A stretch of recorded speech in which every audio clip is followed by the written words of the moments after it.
Helo, fe Stori Cari. Helo fe, nhw Tomi.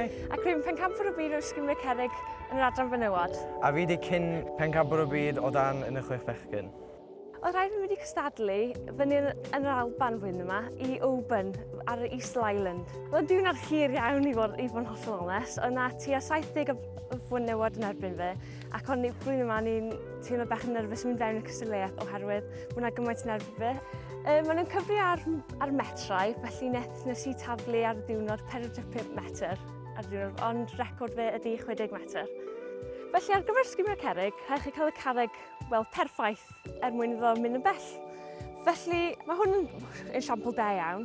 Mae o'n llyfn y fflat a dwi ddim yn rhy drwchus fel pe bai hwn. Fydde hwn ddim yn mynd yn dda iawn, fes hwnna ddim yn esiampl da iawn o sgimio cerrig, achos fydd ddim yn cario yn dda iawn ar y dŵr.